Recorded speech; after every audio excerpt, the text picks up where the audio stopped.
তাদের উদ্দেশ্যে বলছি জয় শ্রীরাম। সো হে গাইস, কেমন আছেন সবাই? আমাদের এই ভোলানাথের কাছে জাগ্রত ওয়েলকাম মাই টু এখানে চড়ক মেলা দীর্ঘদিন থেকে আমরা উদযাপন করে আসছি। আজকে চলে এসেছি আমরা বরবরিয়া করে বর্ষি ফুটিয়ে চড়ক ঘোরায় ভগবান ভোলানাথকে পুরোটা দেখাবো। কাউকে ফেরায় না। ঠিক আছে, গত বছর তোমাদেরকে দেখি জাগ্রত এই বালির মাঠের চড়ক মেলার বরবরিয়া করে সেই ঐতিহ্যবাহী। চলো, যে কোনো একজন সন্ন্যাসী শঙ্করবাঞ্চী মহাশয়, আপনি একটু আমাদের দিয়ে যে কোনো একজন সন্ন্যাসীকে দিয়ে পাঠাবেন। যে কোনো একজন সন্ন্যাসীকে দিয়ে পাঠাবেন।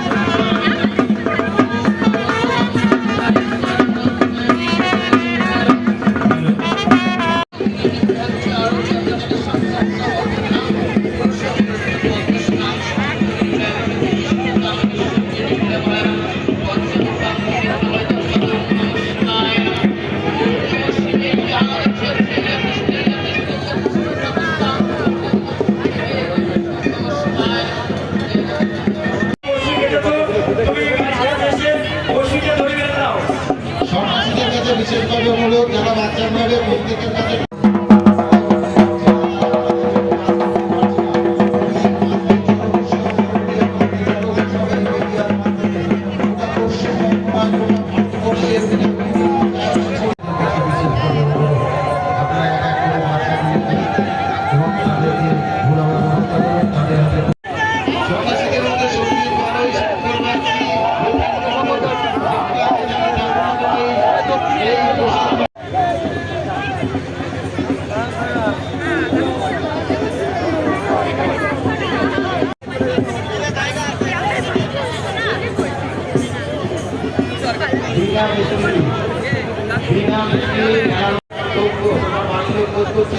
বাড়িতে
সেই প্রয়াসকে আমরা অনুধ্বনি সংগঠনের মধ্য দিয়ে সারা বিশ্বের বুকে ছড়িয়ে দেওয়ার জন্য যে মিডিয়া বন্ধুরা রয়েছেন তাদেরকেও বলবো এই সনাতনী ধর্মের কালচারকে বিশ্বের বুকে ছড়িয়ে দেওয়ার জন্য আপনাদের মধ্য দিয়ে যারা গোটা পৃথিবীর মানুষ বুঝতে পারে সনাতন ধর্মের এই কালচার যেখানে বিজ্ঞান হার মেনেছে এই কালচার একমাত্র সনাতন পৃথিবীর সবচাইতে প্রাচীনতম ধর্ম সনাতন ধর্ম। আর সেই সনাতন ধর্মের ঐতিহ্যকে বজায় রাখবার জন্য ধর্মরিয়া থেকে যে প্রয়াস তাকে বিশ্বের বাজারে প্রতিষ্ঠা করবার জন্য আপনাদের কাছে বিশেষভাবে অনুরোধ করবো একটু অনুধ্বনি সংগঠনে দিয়ে আপনার বাবাকে বলছি বাবা যেখানে যাবেন আপনার বাবাকে বলছি বাবার সঙ্গে দেখা করুন নির্মম বিশ্বাস যেখানেই থাকুন মঞ্চের কাছে আসুন আপনার বাবা আপনাকে বলবো কাছে গান করবেন আমরা মহাদেবীর কাছে প্রার্থনা করবো তার মনের আশা